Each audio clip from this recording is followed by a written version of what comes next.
You've heard the name, surely, the Mongol Empire, fierce and vast, galloping across continents, shaking empires, scattering kings. But as the dust of legend settles, what remains is not a storm, but something oddly still. Because while the world remembers the roar of horses, most of the empire's days were filled with silence. Quiet tents on the endless steppe. Letters passed between outposts. Spreadsheets, if they had any. Tonight, we trace the rise of Genghis Khan not through blood and thunder, but through the slow, persistent rhythm of paperwork, campfires, and long, uneventful marches. This is not the history you stayed awake in class for, and that's exactly the point. So, let your breath soften. Let the myths blur. And stay with me, here, at Whisper Sleep Histories, as we drift through the world's most peaceful conquest, one that might just carry you off to sleep by the time it ends. There is a particular kind of silence that lives on the steppe. Not the silence of a room after someone has left, nor the hush of a city just before dawn. No, this is a different silence altogether, wide, open, and unbothered. The kind of quiet that doesn't come from absence, but from space. Space that stretches out in all directions until your sense of time begins to melt into the low hum of wind brushing against grass. A silence that swallows noise like a great woolen cloak. And yet, this is where the loudest legends were born. The Mongol Empire, even the name seems to thunder across the plains. In most retellings, it is introduced with the gallop of hooves and the flash of steel, with arrows that split the sky and flames that lick the edges of cities. It is painted as brutal, explosive, unstoppable, a force that rode out of nowhere and bent the known world to its will. But what if we paused for a moment and let the myths catch their breath? What if we allowed that silence of the steppe to settle, like dew on morning grass, and looked again? You see, history has a curious habit. It polishes noise into memory, until what remains is a string of dramatic moments, a coronation, a battle, a betrayal, stitched together like beads on a thread. But between each bead is something much less glittering. The long, slow hours. The repetition. The waiting. For every flaming arrow shot across a wall, there were weeks of dull logistics, of finding firewood, of calming a skittish horse. For every ruthless decree from Genghis Khan, there were countless discussions in tents, long silences before decisions, and many days spent just, riding forward into more emptiness. And so, tonight, we take a different path. One that wanders rather than charges. One that sees the Mongol Empire not as a blur of violence and glory, but as a slow-moving organism, sprawling, strange, and yes, sometimes, deeply boring. Let's begin not with a bang, but with a hoofprint. Faint, round, half-vanished in the grass. Because that's where it really started, not with conquest, but with movement. With men on horses drifting across a landscape so vast, it didn't need empires to feel eternal. Picture them now, not charging, not screaming, but simply moving, slowly, steadily, across the plains. The horses know the rhythm better than the men do. And the rhythm isn't heroic, it's hungry, weather-worn, and patient. Genghis Khan, or Temujin, as he was known before the history books crowned him, was not born into greatness. He was born into a struggle that had more to do with cold nights, empty stomachs, and tribal politics than with dreams of global domination. The early Mongol world wasn't an empire. It wasn't even a country. It was a mess of clans, loyalties, rivalries, and blood debts, all stitched together by marriage, treachery, and the occasional raid for livestock. To imagine a boy in this world, abandoned by allies, hunting fish from a frozen river, and to know that he would one day be called the scourge of God by terrified Europeans, is to realize just how deceptive the arc of history can be. The steppe, for all its openness, teaches caution. There are few places to hide and fewer places to grow. Resources are scarce. Trust is rarer. A wrong decision in the spring could mean starvation by winter. Everything must be calculated, not in gold or land, but in grazing routes and weather patterns. This is the soil from which Genghis grew. Not in palaces or schools, but in wind and hunger. And so, when the empire finally began to rise, it didn't do so with a sudden eruption. It unfolded slowly, like the opening of a massive, leathery scroll. Skirmishes led to coalitions. Coalitions led to codes. Codes became systems. And systems, as we all know, are not built on chaos, but on consistency. On bureaucracy. On letters and ledgers. The Mongol Empire may have seemed like a storm to the world, but to itself, it was a remarkably well-run business. One that measured success not just by how many cities it could burn, but by how well it could deliver messages across continents. This is perhaps the most surprising thing about the Mongols, that behind all the stories of terror and speed lies an empire that depended on waiting. Waiting for seasons to change. Waiting for permission to graze. Waiting for word from another horde 200 miles away. They built relay stations every 25 miles, not for war, but for communication. They protected trade routes with tax breaks and guard posts. They counted population. They collected census data. They even issued passports. So yes, there were battles. Yes, there were sieges. But there were also long stretches where the most exciting thing that happened was someone arriving on horseback with a bag of grain and a message that had taken 3 weeks to arrive. And that, truly, is where the empire lived, not in the clash, but in the stretch between them. We are told to picture the Mongol warriors with their bows and their braids, their snarling war cries, their merciless expansion. And we should. But we should also picture them dozing in the saddle. Boiling goat meat over low fires. Arguing over whose turn it was to repair the stirrup. The history we inherit is so often the summary, but the truth is long, and repetitive, and strangely soft around the edges. So tonight, if your mind is still galloping with the drama of conquest, let it slow. Let it trot. Let it wander, like a caravan moving across dry hills. There is time. There is space. And in that space, there is something quietly magnificent about a people who did not seek to build cities, but systems. Who did not care for marble or temples, but for grazing routes and tribute ledgers. The Mongol Empire, as we'll come to see, was not a flash of chaos, but a long, drawn-out negotiation with geography, with hunger, and with time. It is not a story of endless action, but of the strange, slow making of order from what seemed like wildness. It is not always exciting, but it is always moving. And that, perhaps, is the most Mongol thing of all. So breathe in. Let the hooves fade to a murmur in the distance. Let the dust settle around your thoughts. We're just beginning. The empire lies ahead, not in flames, but in forms. And here, at Whisper Sleep Histories, we follow the forms, slowly, gently, all the way to the quiet heart of the steppe. If you've ever stared at an empty field long enough, something strange begins to happen. The space fills you. Not with drama or revelation, but with an odd kind of stillness. Your eyes adjust to the absence of boundaries, and you begin to notice what's always been there, the gentle bend of a hill, the shift in grass under wind, the slow migration of clouds that no one seems to command. And if you keep staring, long after your body forgets how to fidget, you might begin to understand, just faintly, what life on the steppe really felt like. For centuries, the Mongol people lived not in castles or cities, but in movement. In wide, rolling lands where no tree dared grow too tall and the earth belonged to no one, or to everyone. Theirs was a world without fences, and in such a world, identity was never fixed. It was not drawn in stone, but carried in motion, in herds, in weather, in direction. It began, usually, with dawn. A pale light bleeding across the flat sky, stretching long shadows from the rims of round felt tents, yurts, they're called, or gur in Mongolian. Unlike the rigid corners of permanent homes, yurts curved inwards, embracing the wind rather than resisting it.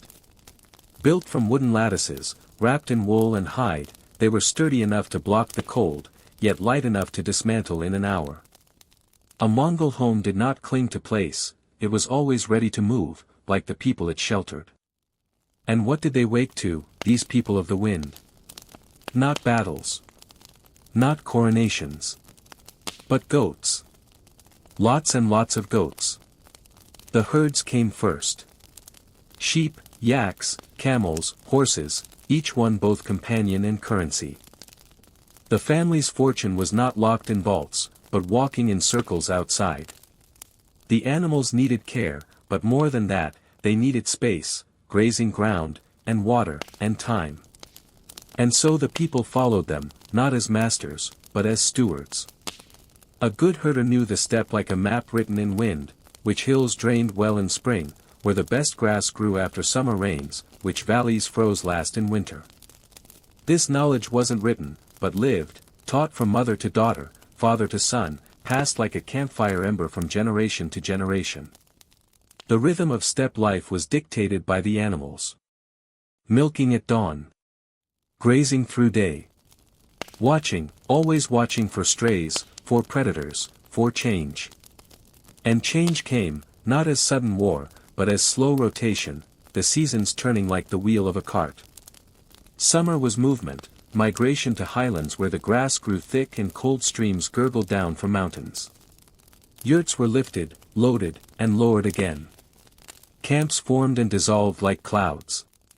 In autumn, preparations thickened the air, cheese dried in sun, meat was cured, water jars filled. Winter was stillness. Wood smoke curled from tent flaps, and people stayed close to hearths, their world shrunk to a few familiar faces and a circle of warmth. And spring? Spring was mud. And lambs. And birth. And mud again. But what's most striking is how much of this life, to outsiders, might seem like nothing. The Mongols were a people who waited. They waited for grass to grow. For rivers to thaw. For animals to fatten. For winds to calm. Time, on the steppe, was not rushed. There were no clocks, no bells, no appointments. Time came in smells, in shadows, in the way your horse twitched its ears. To live on the steppe was to surrender to patience. Inside the yurt, life unfolded in slow ceremony. Each person had their place. Objects were stored with intention, the hearth always at the center, the entrance always facing south.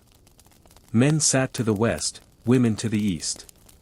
The air smelled of mutton and leather and smoke, and when the fire was low, the whole world dimmed to amber. Children played with bones, not toys. Games of fate, of fortune. Women spun wool, cooked, sewed boots. Men repaired saddles, tended horses, planned hunts. And sometimes, they did nothing at all. Just sat. Just waited. Because on the steppe, waiting was wisdom. To outsiders, this life looked plain, even harsh. But within its quiet rhythms was a resilience so deep it could carry an empire. The Mongols learned not to control the land, but to adapt to it. They had no cities to defend, no castles to fall. Their greatest strength was their impermanence. You could not conquer what would not stay still. And in that mobility, in that constant readiness to pack up and move, was a genius no wall could contain. And of course, there were stories. Stories told slowly, by firelight, passed down in long, meandering lines. Of wolves that became men. Of mountains that listened. Of ancestors who rode into clouds and never came back. These were not fairy tales, but frames through which the world was understood. A world where spirits moved in rivers and the sky had moods. Where memory was not kept in books, but in songs, deep-chested songs, sung to a steady rhythm, in tones so low they echoed across valleys. If you were to visit a Mongol camp in the 12th century, long before the empire spilled across Asia, you might be struck not by noise, but by balance. There were no grand temples. No giant statues. Just people, animals, sky. The extraordinary thing was how little they needed to survive, and how well they did. They lived not above nature, but alongside it. Their wealth was not in accumulation, but in motion. And yet, within this quiet, something was building. Slowly. Like tension in a bowstring. Not ambition, exactly, but possibility. The Mongols were used to alliances, to raiding, to shifting loyalties. But they were also used to organizing, to remembering favors, to honoring oaths. They knew how to move people, and how to feed them. How to survive together in nothingness. These were not warriors born for empire, but people forged by climate, by scarcity, by a life where every mistake could be your last. And when Temujin, the boy who would become Genghis, rose from obscurity, he rose from this world. Not as a conqueror, but as a herder's son who knew how to wait.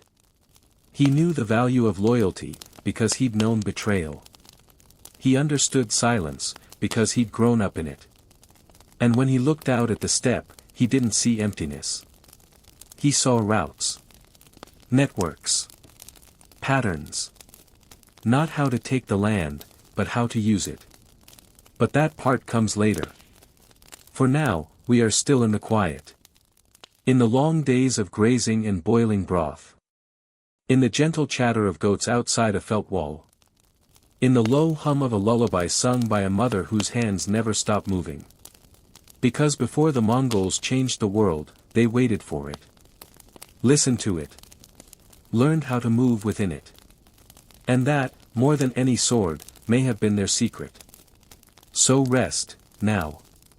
Let the dust of the camp settle around you. Imagine the flap of a yurt opening to the morning light.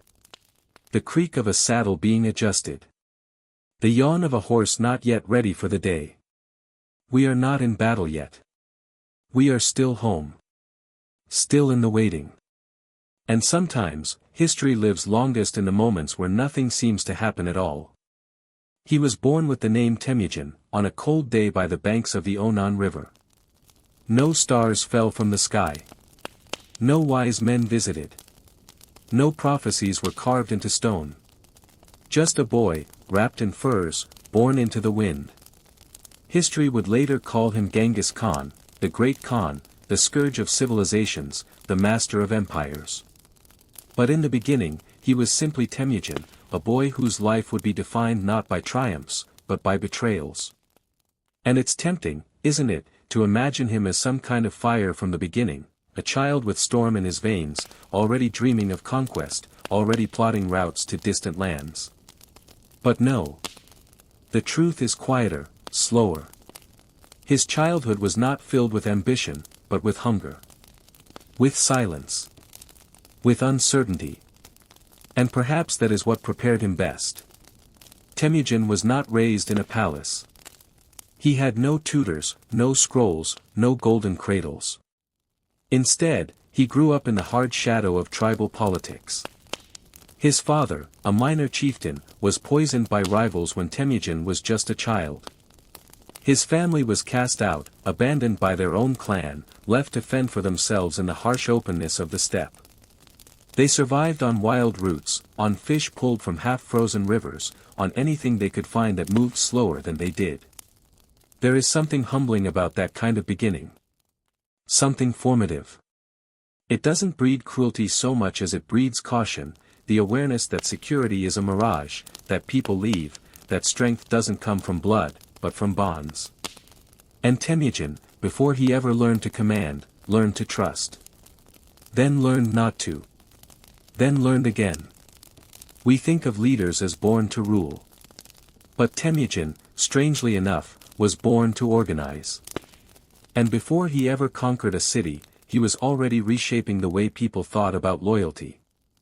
On the steppe, alliances were blood-based, clans first, tribes next, strangers last. Temujin ignored that. He valued merit. He promoted blacksmiths. He trusted former enemies. He rewarded courage over kinship. It was unheard of. It was also effective. Still, he was no angel of governance in those early years. He made mistakes. He lost battles. He watched allies walk away. But he learned. And what he learned, he remembered. Slowly, painfully, piece by piece, He built a new kind of following, not of warriors bound by family, but of individuals bound by vision.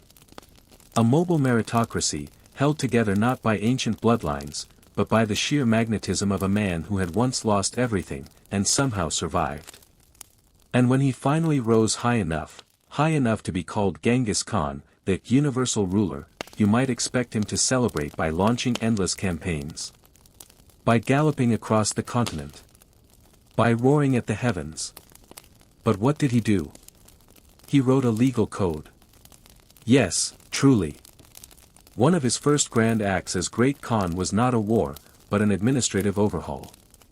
He called it the Yasa, a code of laws and customs, collected and clarified, meant to hold the empire together. It covered everything from theft to marriage, from military ranks to hunting seasons. Some of it was harsh, capital punishment was used freely, but much of it was practical. Don't steal. Don't betray. Share water. Respect the relay riders. Pay your taxes, even if you're a nomad. It was not glorious work. But it was necessary. You see, Genghis Khan understood something that many conquerors forgot: you can take a city with arrows, but you can't keep it without schedules. And so he scheduled. He built systems. He standardized measurements. He implemented census counts. He appointed officers in units of 10, of 100, of 1,000. It sounds boring, and it was, but it worked. Imagine the man himself, seated in a felt tent, listening to petitions, consulting scribes, debating over the exact number of sheep owed by a rebellious province. Not the image most have in mind. But this was the reality. Conquest came with consequences. Someone had to do the paperwork. And he did. Reluctantly, perhaps. But thoroughly. He wasn't a bureaucrat by choice. He didn't seek power so he could manage supply chains. But once he had it, he used it. Because the truth is, Genghis Khan didn't just want to win. He wanted what he built to last. And lasting requires rules. Consider the courier system. The Yam. A vast relay network stretching thousands of miles, allowing messengers to ride from Korea to the Caspian Sea in a matter of days. Horses were stationed along the route. Inns provided food and shelter. Messages were marked and tracked. If that sounds like FedEx, that's because it was. A 13th century version of it, at least. He regulated trade, too. Issued safe conduct passes for foreign merchants. Enforced protection of caravans. Instituted a kind of early passport system to ensure safe travel across his domains.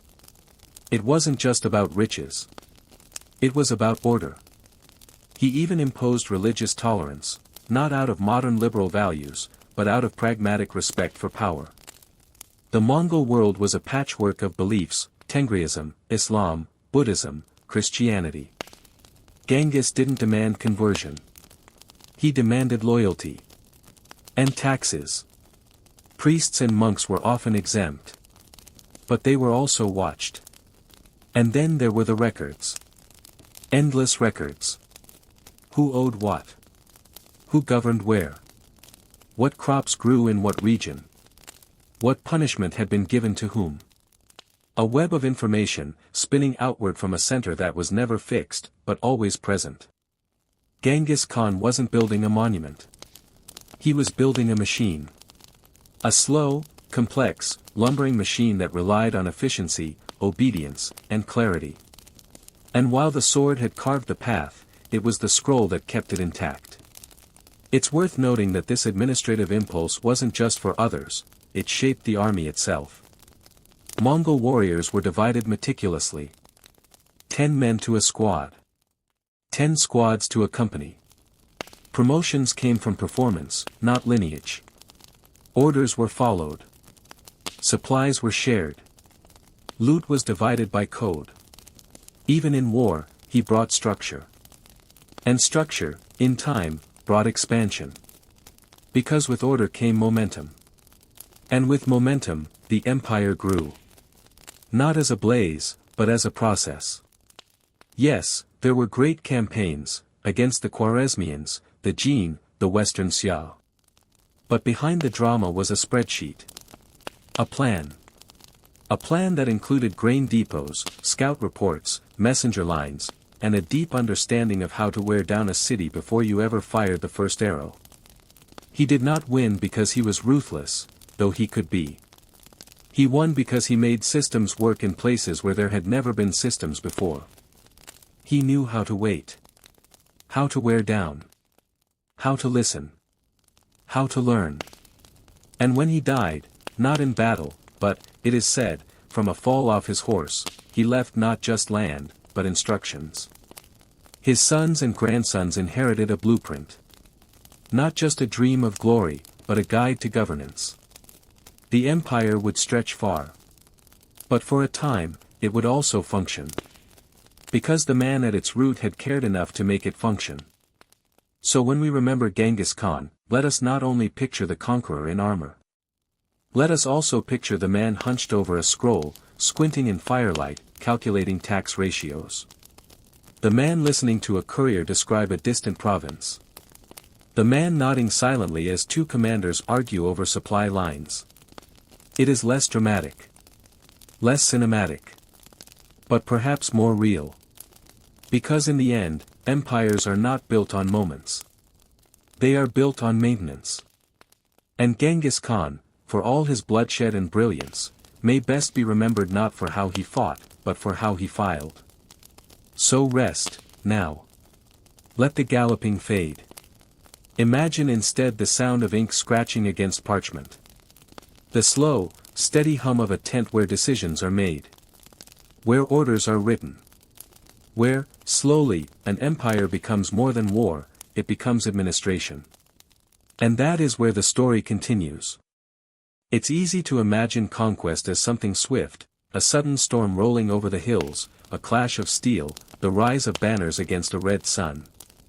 That's how the stories are often told, loud, sharp, dramatic. But real conquest, especially the kind that stretches from the Sea of Japan to the plains of Hungary, isn't fast. It's not even always violent. It's long. Tedious, even. Full of dust, delay, repetition, and a strange, creeping exhaustion that sets in not just among the conquered, but the conquerors, too. By the time Genghis Khan's armies had gained momentum, they were no longer just bands of horsemen.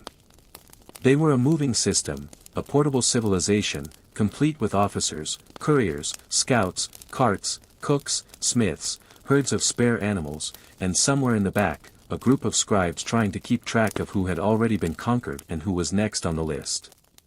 And as that list grew, so did the burden of movement. Imagine, if you will, a Mongol soldier in his fourth campaign. The first one had been thrilling, an ambitious ride into a rival khanate, full of excitement and clear purpose. The second had been satisfying, they'd taken cities, claimed spoils, sung songs. The third? Harder. Longer. Cold mornings, tired horses, a lot more waiting around while envoys argued under white flags. And the fourth? The fourth was different. Not because it was more dangerous, but because it was more administrative. He wakes before dawn, not to the call of battle, but to the grumbling of his horse and the sound of his superior muttering about supply lines. His boots are cracked. His bowstring is fraying. He doesn't know where they're marching next, only that it's west, and far, and probably full of people who won't be happy to see them. He's been told to pack lightly, again, and to be ready for another month of travel. He doesn't remember the last time he stayed in one place for more than 3 days. He misses fermented mare's milk. His knees ache. This, too, was the Mongol Empire. Because after the arrows stop flying and the gates swing open, someone has to stay behind. Someone has to count the surviving inhabitants. Someone has to record the tribute owed, appoint the local official, make sure the roads aren't too muddy, and, very importantly, figure out who's going to pay for all this. Every conquest created paperwork. Every victory was also a logistical challenge. And so, with each new region absorbed, the army stretched a little thinner, not just in strength, but in patience. There were other enemies, too, quieter ones. Climate. Terrain. Disease. Sometimes, it wasn't the defenders who broke a campaign, but the sheer vastness of the land itself. Mongol horses, for all their endurance, needed grass. Riders needed rest. And despite their reputation for resilience, the truth is that Mongol forces often paused. Not because they were afraid, but because they were tired. And when your empire spans more time zones than you can pronounce, fatigue becomes a political issue. There were places that took months to reach, and when they did, the energy had already drained. Commanders disagreed. Local terrain made cavalry tactics ineffective. Promises made back home had to be honored. Tribute caravans went missing. And worst of all, someone misplaced the grain supply. That's not to say the Mongols stopped fighting. They didn't. Their campaigns continued, and many were brutal, precise, effective. But they were not non-stop. There were pauses, retreats, long stretches of occupation that looked less like conquest and more like governance. And it is in these quiet stretches that we see a different kind of story, the story not of fire and glory, but of management. After all, what does it mean to rule a city you've never seen before? The Mongols had to answer that question again and again. Their armies swept in with terrifying speed, but once the dust settled, someone had to figure out how to turn that speed into sustainability. And that meant setting up local governors. It meant training translators. It meant adapting taxation systems to local customs. Sometimes it meant letting the old administrators stay, as long as they agreed to fly the Mongol banner.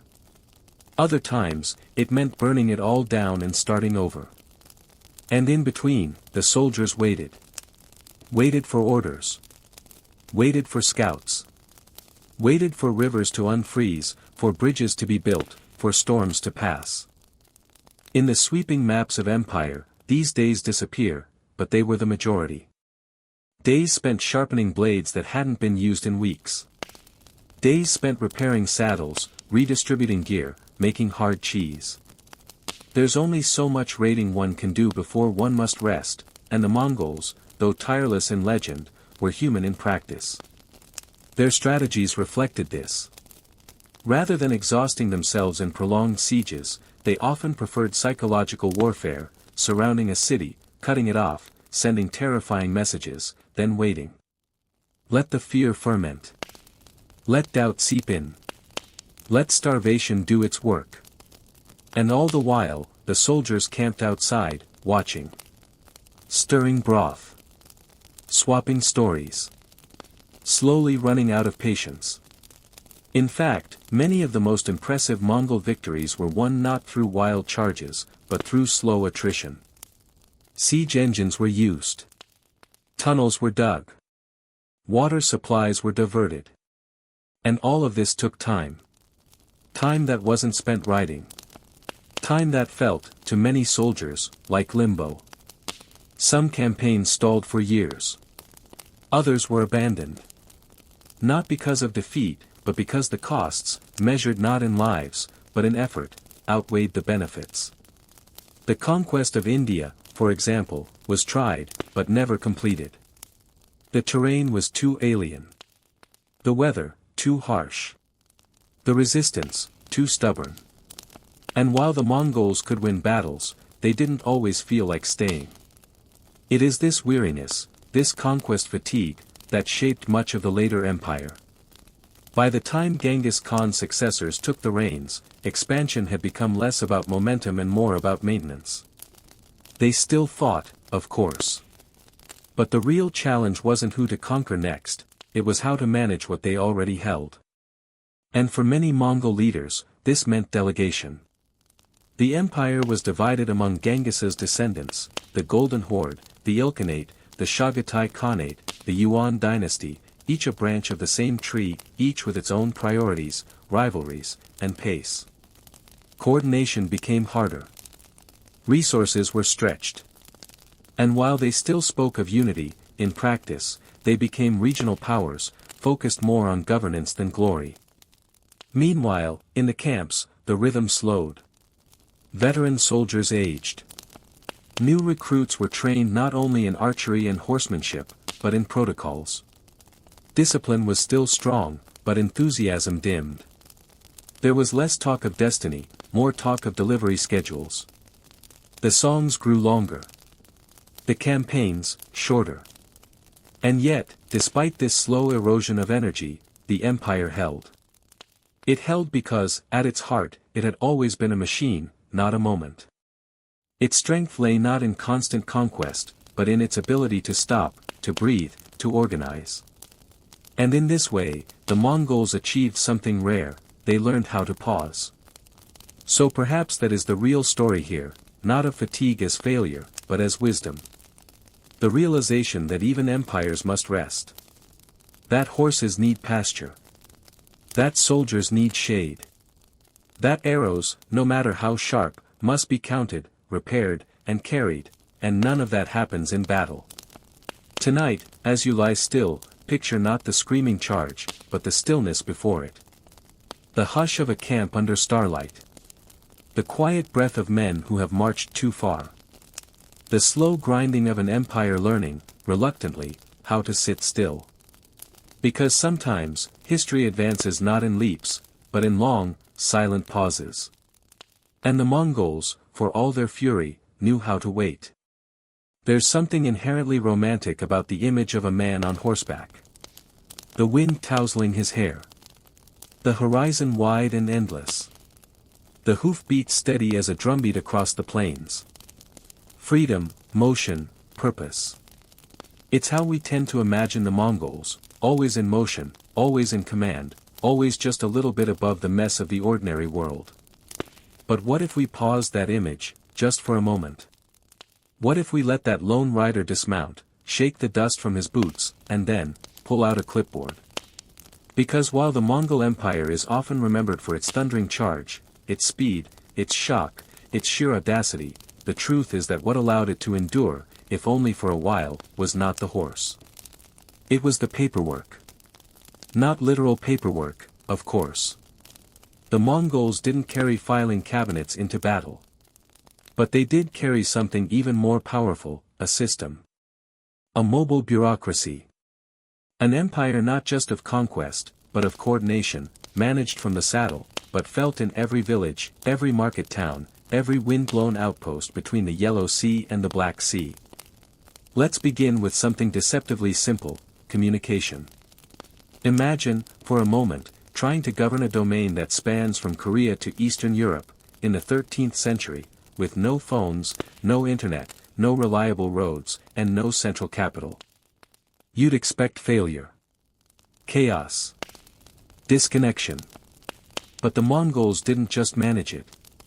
They mastered it. And they did so with a system called the Yam. The Yam was a relay network of astonishing ambition. Every 25 to 30 miles, across the vast empire, relay stations were built. Each had fresh horses, supplies, a small garrison, and trained couriers, ready to ride at a moment's notice. Messages moved faster than armies. Orders reached commanders days or even weeks ahead of the next caravan. Traders received permits. Governors were summoned. Even envoys from distant lands were granted safe passage, stamped with an imperial tablet called a pesa, a kind of passport before passports existed. This wasn't just infrastructure. It was intent. It meant that even as the empire sprawled in all directions, the Khan's word could still travel faster than rumor. It was empire as circuitry, and the Mongols understood the current. But for any of that to work, records had to be kept. Routes had to be known. Names had to be written down, or, in some cases, memorized by men with minds like scrolls. And this brings us to something even more surprising: Mongol administration wasn't just mobile. It was multilingual, multicultural, and astonishingly pragmatic. When the Mongols conquered a region, they didn't always replace its administrators. Quite often, they kept them. If the scribes in Khwarezm knew how to count tax grain better than the Mongols did, the Mongols let them keep counting. If the Persian bureaucrats had a more efficient method of managing land grants, that method was adopted. Chinese paper, Arabic numerals, Persian coinage, Uyghur script, the Mongols absorbed it all. Because the Mongol approach to governance wasn't ideological. It was functional. There were censuses, not always regular, but surprisingly thorough. Populations were counted. Households were taxed. Soldiers were listed. Trades were recorded. And while no single unified legal system existed across the whole empire, local laws were often preserved, as long as they didn't contradict imperial orders. Those orders, when issued, could be sweeping. They came down in the name of the Great Khan, and they applied across the empire. But even those edicts were enforced through layers: local governors, district commanders, tax collectors, scribes. The hierarchy was tight, disciplined, and, by all accounts, terrifyingly efficient. And where there were taxes, there were exemptions. Religious leaders, Buddhist monks, Muslim imams, Christian priests, were often granted freedom from taxation, so long as they didn't stir political unrest. That, too, was a calculation. By allowing religious diversity and even offering protection to clerics, the Mongols ensured a kind of soft obedience. Loyalty, not belief, was what mattered. Trade was another obsession. Silk Road routes, long neglected and fragmented by local skirmishes, were protected and promoted under Mongol rule. Merchants were granted safe conduct passes. Tariffs were standardized. Caravanserais were built for rest and resupply. In some cases, merchants were even extended credit by the state, a remarkable gesture of trust that served, of course, the Mongols' own commercial interests. And so trade flourished, not in spite of the Mongols' reputation for violence, but because their bureaucratic systems made trade safer than it had been in centuries. Goods moved. Ideas moved. Technologies moved. And behind all of it, behind the glimmering bolts of silk and the wheels of spice carts, there were scribes. Quietly recording. Quietly organizing. Quietly making sure the gears kept turning. But bureaucracy has another face, too. One less clean. One that seeps into daily life. In the cities absorbed by the empire, Samarkand, Bokhara, Xi'an, Tabriz, the arrival of Mongol governance meant new ledgers, new forms, new officials. It also meant quotas. Sometimes those quotas were in grain. Sometimes in labor. Sometimes in children, conscripted into imperial service. The machine had to be fed, and feed it they did. Bureaucracy also meant surveillance. Reports flowed upward, about rebellions, tax evasion, blasphemy, sedition. Spies were used, in the quiet way that only highly centralized systems know how to implement. Loyalty was prized, but loyalty had to be proven. Again and again. Through records. Through receipts. Through the absence of dissent. And what of the men at the heart of it, the administrators themselves? Many were not Mongols. They were drawn from the subject peoples, Persians, Chinese, Uyghurs, even Europeans. They served under Mongol generals, but also reported to regional governors, and often found themselves navigating a maze of shifting priorities. Promotions came not by birth, but by effectiveness. Failure was not easily forgiven. Still, for all its rigidity, the system worked. For a time, it allowed disparate lands to feel, loosely, imperfectly, connected. A merchant in Baghdad could send word to a relative in China. A Mongol prince in Bokhara could receive news from Karakoram in weeks, not months. The pulse of empire beat in parchment and hoofbeats. And yet, even that had its limits. The very scale that made the Mongol bureaucracy remarkable also made it vulnerable. Communication was fast, but not instantaneous. Local governors grew powerful, then jealous. Taxation systems sometimes broke under the strain of climate change or failed harvests. Corruption, once rare, began to spread like moss in the corners of a vast house no one could fully inspect. And as the empire fractured, into khanates, then into squabbling courts. The bureaucracy, once a proud engine, began to stall. Paperwork piled up. Messages went unanswered. Grain caravans were miscounted. And suddenly, the horsemen found themselves not in command, but in confusion. Still, for that brief, improbable century, the 1200s into the early 1300s, the Mongol Empire ran not just on courage, but on coordination. And perhaps that's what made it so different. Not that it conquered, but that it kept track. That it counted people. That it recorded marriages. That it filed tax slips. That it issued diplomatic credentials and demanded customs reports. That, in the middle of a battlefield, someone, somewhere, was checking a list. So the next time you hear of Mongol warriors charging across the plains, pause. Imagine the ink-stained clerk in the rear tent, squinting in candlelight, trying to spell the name of a town he's never seen. Imagine the tax collector balancing on a camel, carrying scrolls tied in waterproof leather. Imagine the commander who, before launching a raid, must first fill out 3 forms and get them stamped by his superior officer. Because empire is not just might. It is maintenance. And the Mongols, rough, restless, relentless as they were, knew how to maintain. Tonight, as the world quiets around you, imagine not the chaos of war, but the calm of order. The rhythm of systems. The rustle of paper. The steady breath of a bureaucracy that galloped as hard as any warrior. This, too, is conquest. Only quieter. Some empires shout their legacy. Marble arches, brass trumpets, stonework etched with victory. They want to be remembered in exclamation points. The Mongol Empire, for all its roaring conquests and thunderous cavalry, did something quite different. It paused. And in that pause, that gentle, improbable stillness, it built something rarer than victory, peace. They call it the Pax Mongolica. The Mongol peace. And if that sounds like a contradiction in terms, you're not alone. How could the very people who set cities ablaze, who sent arrows faster than diplomats, who were feared from Japan to Hungary, how could they, of all people, be remembered for peace? And yet, they are. Not because the Mongols became pacifists. Not because they set down their swords and became monks. But because after decades of motion, of conquest, of relentless expansion, they created something that hadn't existed in centuries, a space where the world could move. A world that, for a moment, breathed together. It begins with a road. Or rather, many roads.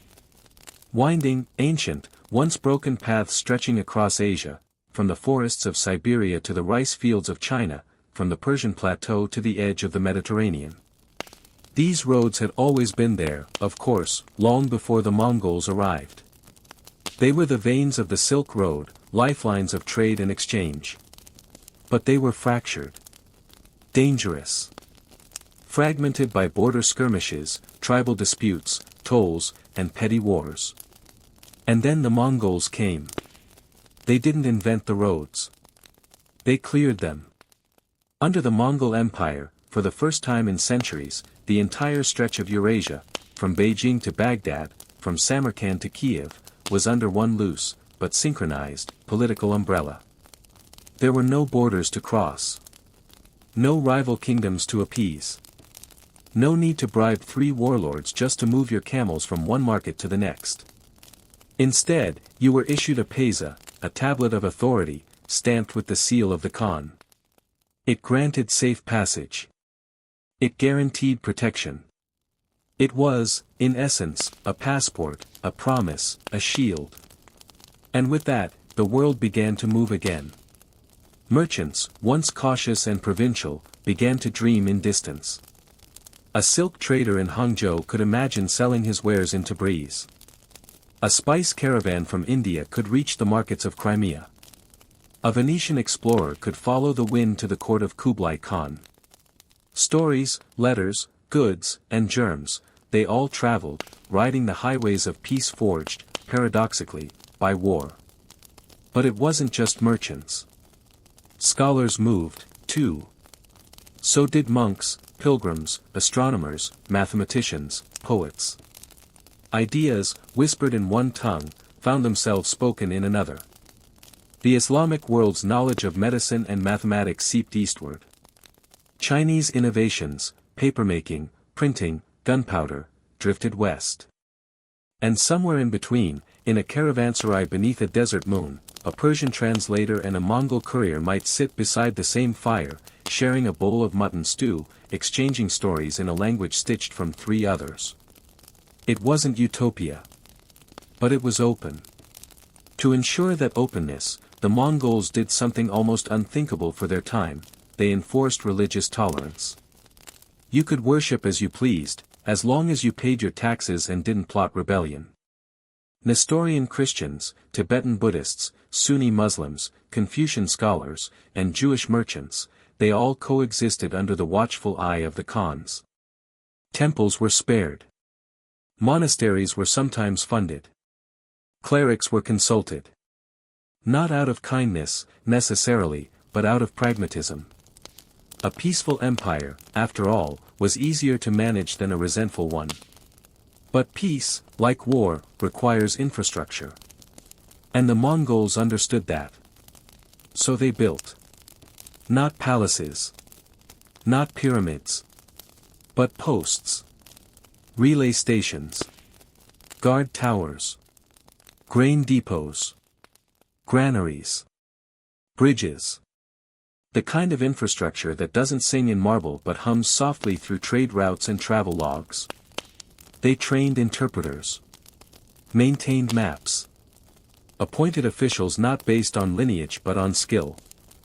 And wherever they camped, they took note, of rainfall, of grazing land, of village politics. Because peace, to them, wasn't a monument. It was movement, made possible.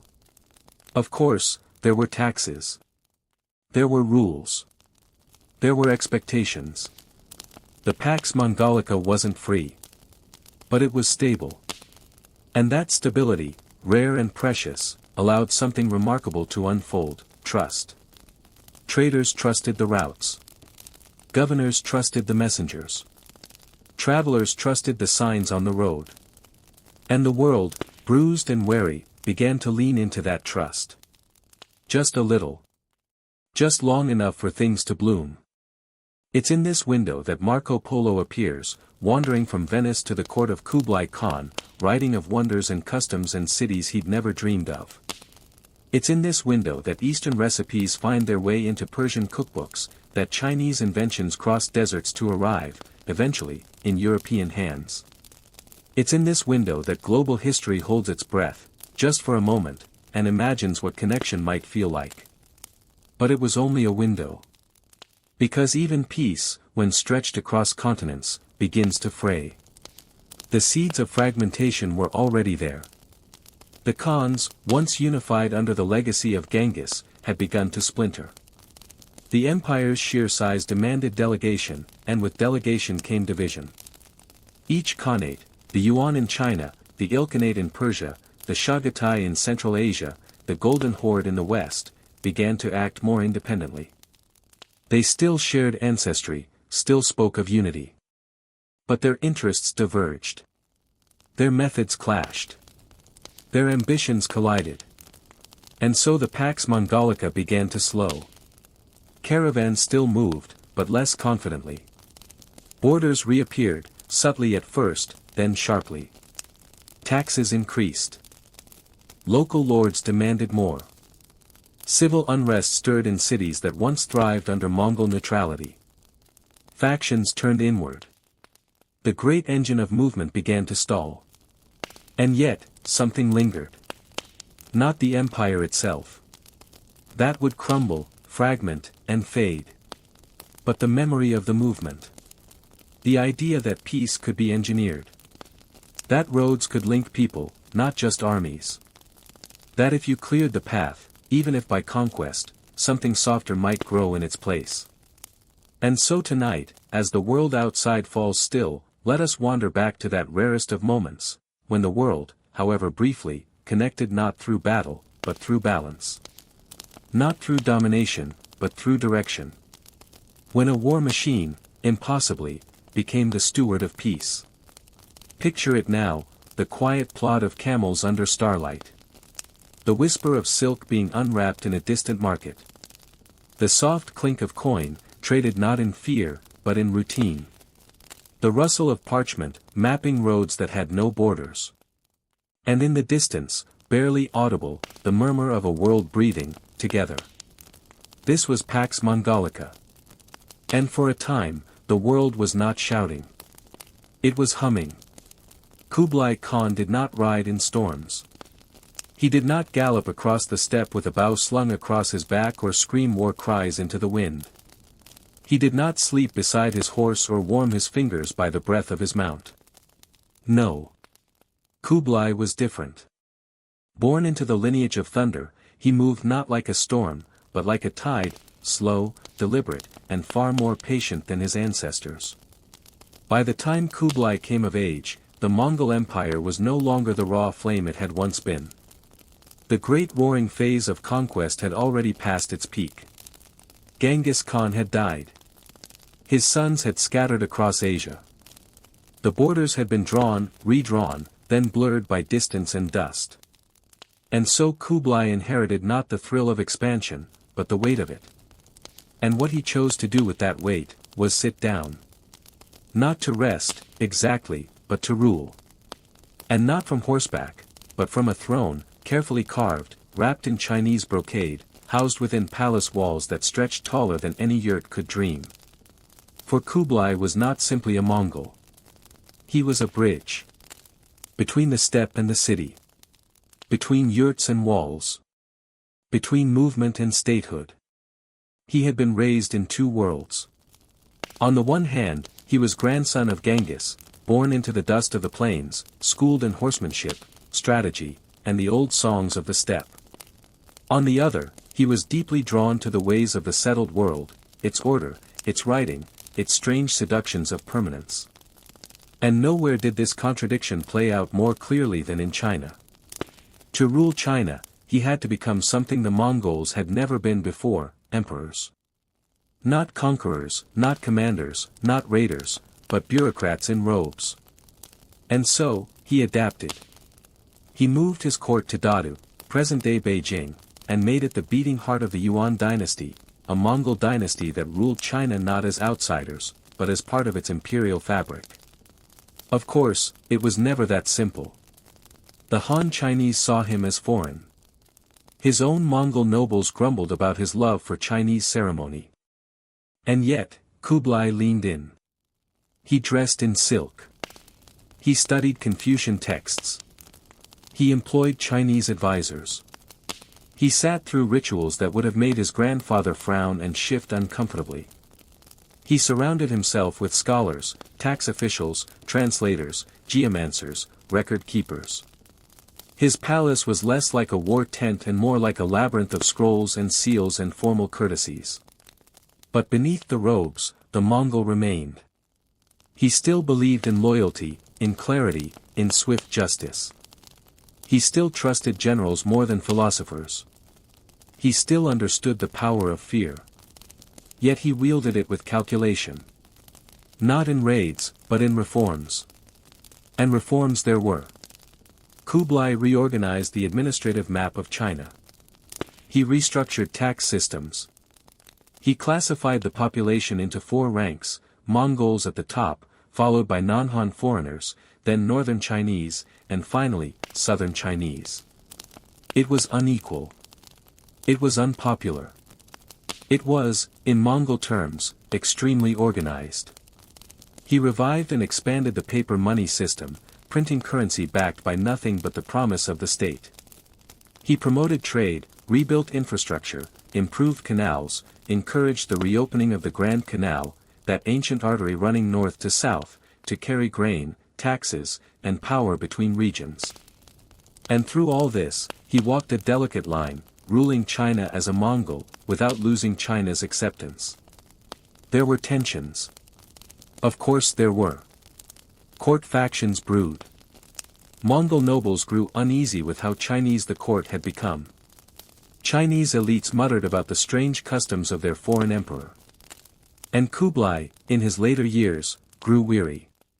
His body, once strong, became bloated with age and sorrow. His favorite wife died. His son, his chosen heir, died before him. The court grew heavy with politics. The outer khanates, his cousins in Persia, Central Asia, and Russia, grew distant, then defiant. The empire, once a single current, had begun to eddy and split. And yet, in his chambers, Kublai continued to rule. He reviewed reports.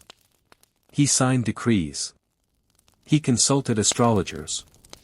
He summoned engineers. He received foreign emissaries, including, most famously, a Venetian merchant named Marco Polo, whose accounts would later inflate the image of Kublai into something near mythical. In Polo's telling, Kublai was a philosopher king, wise and powerful, just and curious. And while the reality may have been more mundane, filled with budget shortfalls and court intrigues, there was still truth in the core of it. Because Kublai, more than any other Mongol ruler, tried to do the impossible. He tried to make the empire sit still. To plant it. To civilize it, not in the sense of superiority, but in the sense of structure. Law. Culture. Ceremony. Things that do not move, but stand. Things that endure. But endurance, like conquest, comes at a cost. And for Kublai, that cost was the distance from the saddle. He saw less of the open steppe than his ancestors. He wore more silk than leather. He spoke more Chinese than Mongolian. He ruled not by motion, but by stillness. Not by breathless charge, but by careful edit. And in that stillness, something shifted in the soul of the empire. Some would call it progress. Others, a slow forgetting. Because while Kublai's Yuan dynasty extended Mongol rule over China, it also marked a turning point. No longer nomads with a nation, the Mongols became a state with nomadic memories, memories that grew fainter with each passing generation. And yet, for a time, it worked. Under Kublai, the roads were safe. The markets flourished. The cities pulsed with ideas. Buddhism expanded. Trade deepened. Art blossomed. Even the postal system thrived, connecting the corners of the empire like threads in a tapestry. But behind every tapestry, there are frays. By the end of Kublai's reign, the costs of court had ballooned. The bureaucracy he had so carefully built had grown fat, and sometimes lazy. Paper money inflated. Rebellions flickered in the south. The Mongol elite began to lose their grip, not because they were overthrown, but because they became embedded, comfortable, cautious, compromised. And so Kublai died not in battle, but in his palace. Not with a sword in his hand, but with a stomach sickened by age and grief. His robes, rich, embroidered, foreign, lay heavy on his frame. His court mourned. His empire, continued, briefly. Then crumbled. The Yuan dynasty would not last another century. Its fall would be slow, resisted, resented. And in its place, a new Chinese dynasty would rise, the Ming, sweeping away the relics of Mongol rule with a hunger for purity and pride. The temples would be rededicated. The documents burned. The names erased. And yet, Kublai remains. Not just in the pages of Marco Polo, or in the ruins of Dadu, but in the idea that even the wildest riders may one day try to rule from a chair. That an empire born in motion may one day stop, breathe, and try to settle its bones into something quieter. More complicated. More fragile. More human. So tonight, if your mind is still traveling with the horsemen of the past, let it pause now. Let it drift into the marbled halls of a foreign court, where a man in robes listens to reports, nods softly, and writes his will in 3 languages. Let your thoughts rest beside his heavy scrolls, his half-spilled ink, his silence. Because sometimes, history is not written in blood. Sometimes, it's written in tax records. And sometimes, it wears robes. Great empires don't usually fall with noise. They creak. They sigh. They bend a little, in places no one's watching. And then a little more, in places everyone pretends are fine. And by the time the noise finally comes, the rebellion, the fire, the final clash, the true fall has already happened. Quietly. Softly. Years before. The Mongol Empire, so often remembered for its thunderous rise, began its descent in almost imperceptible ways. Not with the collapse of a city or the loss of a great battle, but with something more mundane, the quiet failing of systems. The slow wear on leather. The warping of scrolls. The exhaustion of riders whose saddles had long since stretched past their prime. It began, as so many endings do, in division.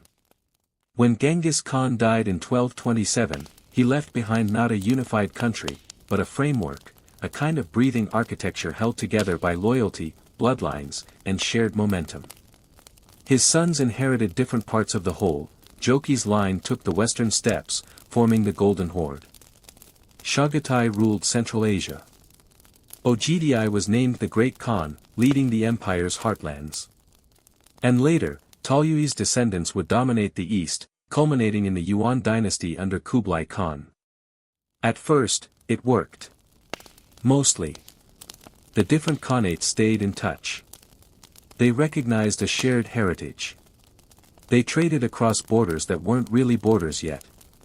They even occasionally assembled to choose a new Great Khan, a ceremony more about symbolic unity than actual control.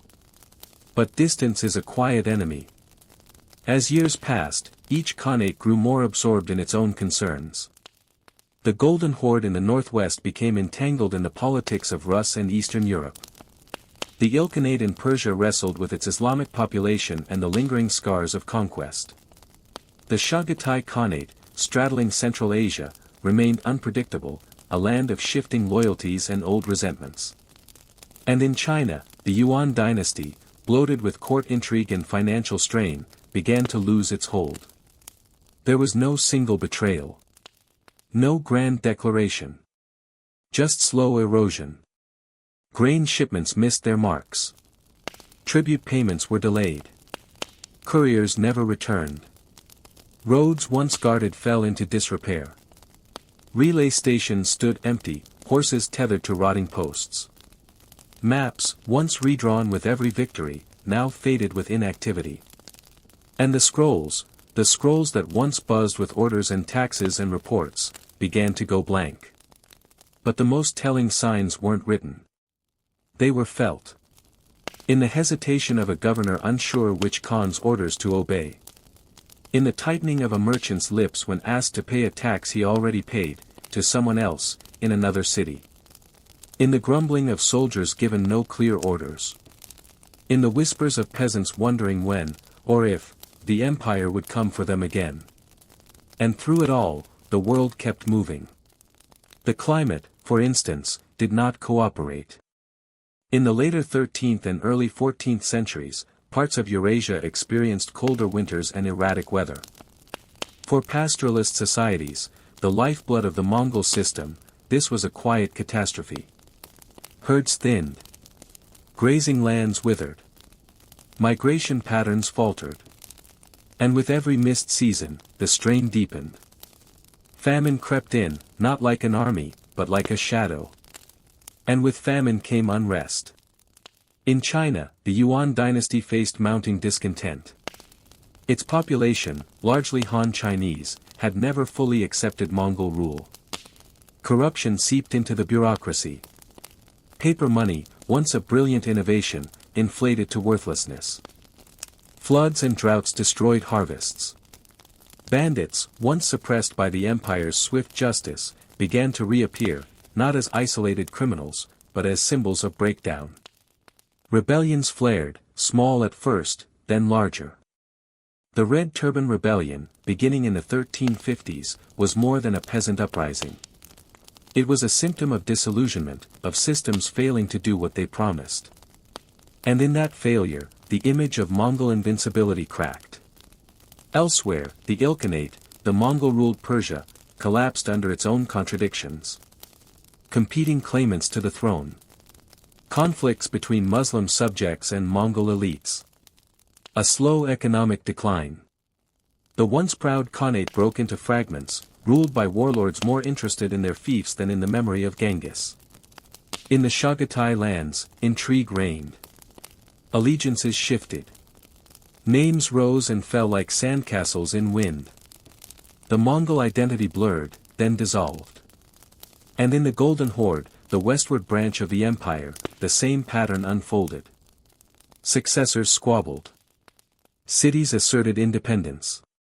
The rhythm of governance, once so clean, became a jumble of contradictions. And as the Khanates unraveled, something else arrived. It rode not on horseback, but on fleas. It spread not by orders, but by coughs. The Black Death. The very infrastructure that had once connected the world, the roads, the trade routes, the peace, now served a new master, plague. From the ports of Crimea to the marketplaces of Constantinople, from the steppes of Central Asia to the canals of China, the disease moved like wind. And the Mongol system, which had prided itself on speed, could not slow it down. Tens of millions died. Cities emptied. Caravans halted. Markets fell silent. And for a moment, a long, grim moment, the world forgot how to move.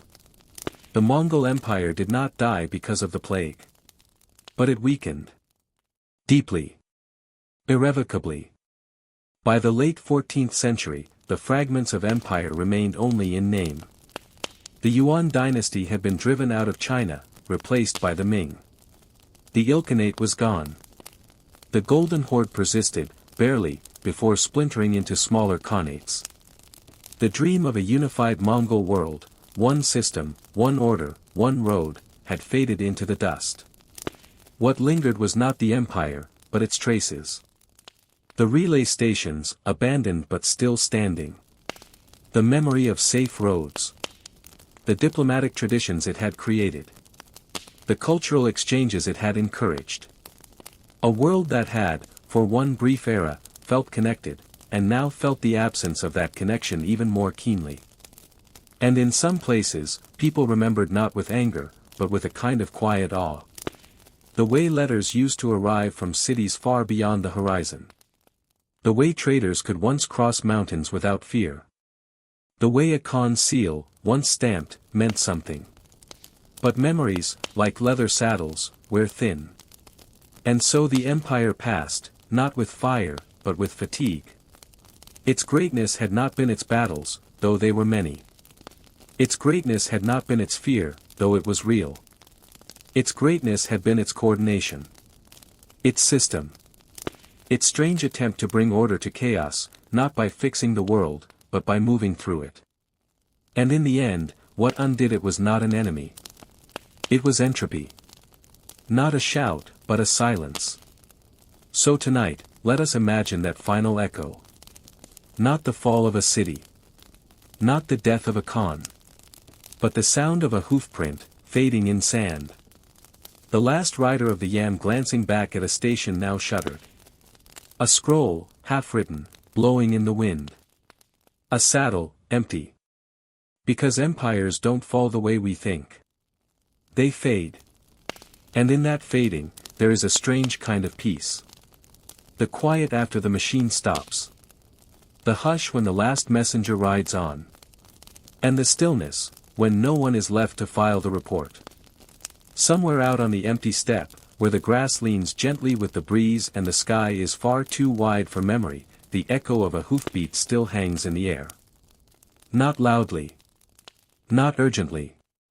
But faintly, so faint that you might not be sure whether it's still there or just a trick of your own breath in the stillness. Because that's how things fade when they were never meant to last forever. That's how an empire ends when its roots were never in the soil but in the motion between places. It doesn't burn out in fire or sink beneath the weight of its own cities. It doesn't crumble like stone temples or collapse in a final scream. It just stops. Slowly. Softly. Like the wind deciding to sleep for a while. The Mongol Empire, for all its chaos and terror and triumph and dust, never really belonged to one place. It was not carved from marble or planted like a tree. It didn't grow upward in towers or sprawl outward in planned districts. It drifted. It flexed. It passed through landscapes like weather. And then, just like weather, it passed on. And what it left behind was not a great monument, or a city that bore its name, or even a language that marked its memory. It left behind a pause. A moment, stretched across nearly a century, in which the world moved differently. The roads opened. The borders fell away. The desert became a map. The mountains bent just enough to allow horses through. And in that window, quietly, between all the stories of blood and fire, something almost miraculous happened. People connected. A merchant from Samarkand spoke to a craftsman from Nanjing. A scribe in Tabriz translated the thoughts of a man who had never seen trees. A Venetian boy named Marco wandered across languages he couldn't pronounce, and returned home with tales so strange that no one believed him. And through it all, above it all, beneath it all, the empire moved, not as a place, but as a rhythm. It is easy to forget, now, how wide the world once was. How hard it was to know what lay beyond the next hill.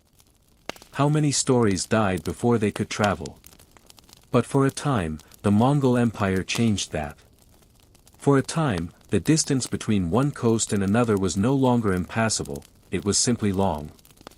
And the long things, if they are safe, can still be lived through. But there is a cost to holding so much together.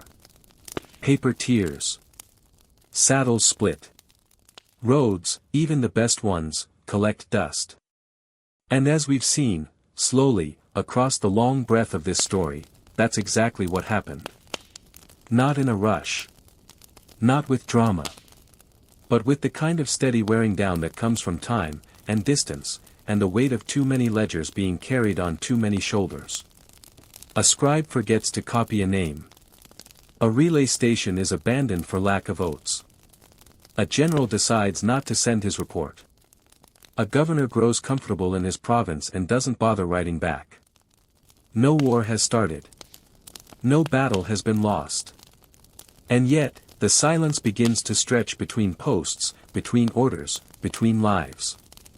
And then, eventually, you look around, and realize the empire is no longer there. Or rather, it is. Just not as an empire. It is now pieces. Habits. Legends. Customs that have forgotten their source. It is still in the roads, and the rhythms of trade, and the shape of certain laws. It is in the quiet, not the conquest. In the mundane, not the mighty. In this way, perhaps, the Mongol Empire was never really about Genghis Khan. Not truly. He lit the fire, yes. He wrote the first rules in ash and blood. But the fire was never the point. It was what came after. What was built when the burning paused and the tent stayed up for more than a night. It was in the decisions made after the battle, about food, and roads, and what to do with all the people who weren't dead. Because the strange truth, the secret, almost, is that the most remarkable part of the Mongol Empire wasn't how fast it conquered, but how long it held. Not forever. Not long in the grand shape of history. But long enough to matter. Long enough for a child born in Baghdad to grow up knowing that the letter from his uncle in Bokhara would arrive safely. Long enough for an envoy to travel from the Mediterranean to the Pacific and back again without dying. Long enough for someone to imagine that the world, just maybe, could work like this. It didn't last. It never could. Things that move too much can't stay whole. And so the empire unraveled, not with betrayal, but with fatigue. The paper empire began to curl at the edges. The bureaucracy grew tired. The riders aged. The saddles cracked. And somewhere, out on a quiet stretch of road where no caravan had passed in months, the wind blew gently over an empty post station and found no one left to greet it. And yet, not all things need to last to matter. The Mongol Empire did not need to become eternal to become real. It did not need to build pyramids or cathedrals or kingdoms that stretched across millennia. It only needed to be what it was, a moment of unlikely coherence in a world that had forgotten how to be connected. And in that moment, it gave us something rare. A map without borders. A system that worked. A world that, just briefly, was less lonely. Tonight, if you're still awake, let your thoughts drift back one last time. Not to the conquests, not to the thunder, not even to the names. But to the smaller things. The steady clip of a horse in early morning fog. The whisper of a scroll being unrolled by candlelight. The clink of coins being weighed in the palm of a merchant who no longer fears the road. The soft, dry sigh of a saddle being lifted from a horse that has, at long last, reached the end of its route. Because that is where the empire lives now. Not in memory. Not in glory. But in that moment, right before stillness. And perhaps that is enough. And if you've made it this far, then perhaps, somewhere along the way, the empire didn't just fade, it settled into you. Thank you for staying with me, through wind and silence, through dust and paper, through the slow breath of a story too large to carry in one sitting. If you found a kind of stillness here, a quiet you'd like to return to, then you're always welcome back. There are more histories waiting. Not the ones shouted from rooftops, but the ones whispered from old roads and forgotten ledgers, slow, soft, almost asleep. So if you'd like to hear them, you can stay close. This is Whisper Sleep Histories. Until next time, sleep well.